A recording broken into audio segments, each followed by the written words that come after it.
সিরিয়ায় আবারও মাথাচাড়া দিয়ে উঠেছে বিদ্রোহীরা। দখল করে নিচ্ছে একের পর এক শহর। দেশটিতে রুশ ও মার্কিন বাহিনীর উপস্থিতি রয়েছে।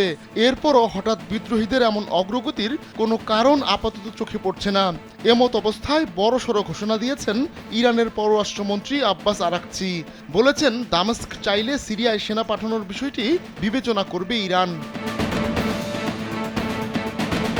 উত্তরাঞ্চলীয় সিরিয়ার গুরুত্বপূর্ণ এবং দেশটির দ্বিতীয় বৃহত্তম শহর আলেপ্পো দখল করে নিয়েছে বিদ্রোহীরা।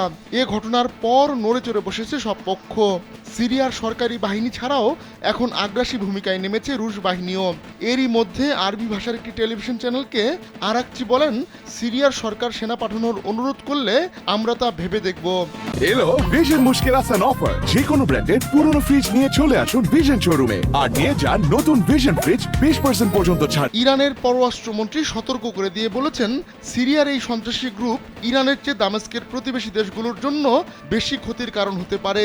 ইরাক, জর্ডান ও তুরস্কের মতো দেশ সিরিয়ার এই ঘটনায় বেশি ক্ষতিগ্রস্ত হবে। সন্ত্রাসবাদ ছড়িয়ে পড়লে সিরিয়ার সীমান্তবর্তী এই তিন দেশই হুমকির মুখে পড়বে বলে দাবি করেছেন আরাকচি। গেল সপ্তাহে আলেপ্পো দখল করে নেওয়ার পর বিদ্রোহীরা এখন হামা ও ইদলিবের দিকে অগ্রসর হচ্ছে।